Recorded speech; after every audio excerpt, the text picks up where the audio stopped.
14 ఏళ్లు పోరాటం చేసి కేసీఆర్ తెలంగాణ సాధించారన్నారు బీఆర్ఎస్ వర్కింగ్ ప్రెసిడెంట్ కేటీఆర్. తెలంగాణ భవన్లో ఆవిర్భావ వేడుకల్లో పాల్గొని జెండా ఆవిష్కరించిన కేటీఆర్ త్యాగాల పునాదులపై ఏర్పడిన పార్టీ బీఆర్ఎస్ అన్నారు. కానీ 2.5 ఏళ్లుగా కాంగ్రెస్ దుర్మార్గ అరాచక పాలన చేస్తోందన్నారు. కాంగ్రెస్ పాలనకు వ్యతిరేకంగా అణగారిన వర్గాల తరపున పోరాడుతున్నది బీఆర్ఎస్ మాత్రమే స్పష్టం చేశారు. మళ్లీ బీఆర్ఎస్ అధికారంలోకి రావడానికి కలిసికట్టుగా పనిచేద్దామని పిలుపునిచ్చారు కేటీఆర్. దగాకు గురై అన్యాయానికి గురై నెత్తురు మండిన ఒక జాతి ఎత్తిన జెండా గులాబీ జెండా.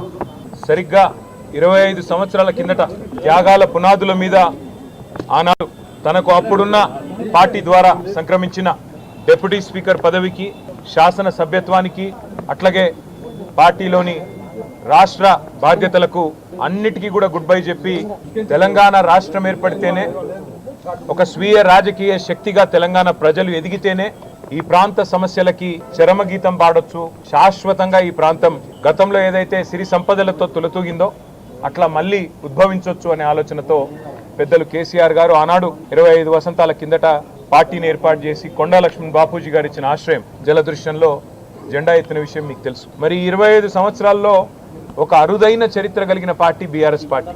మొదటి 14 ఏళ్లు తన పోరాటంతో తెలంగాణ ప్రజలను ఐక్యం చేసి తెలంగాణ జాతిని మొత్తంగా ఎక్కడికక్కడ లక్షల సంఖ్యలో సమీకరిస్తూ వారికి తెలంగాణ రాష్ట్ర ఏర్పాటు ఆవశ్యకతను బోధిస్తూ అంబేద్కర్ గారు చెప్పిన విధంగా బోధించు, సమీకరించు, పోరాడు అన్నట్టుగా అడుగడుగున పోరాటాలు చేస్తూ ఢిల్లీ మెడలు వంచిన పార్టీ ఈ గులాబీ జెండా పార్టీ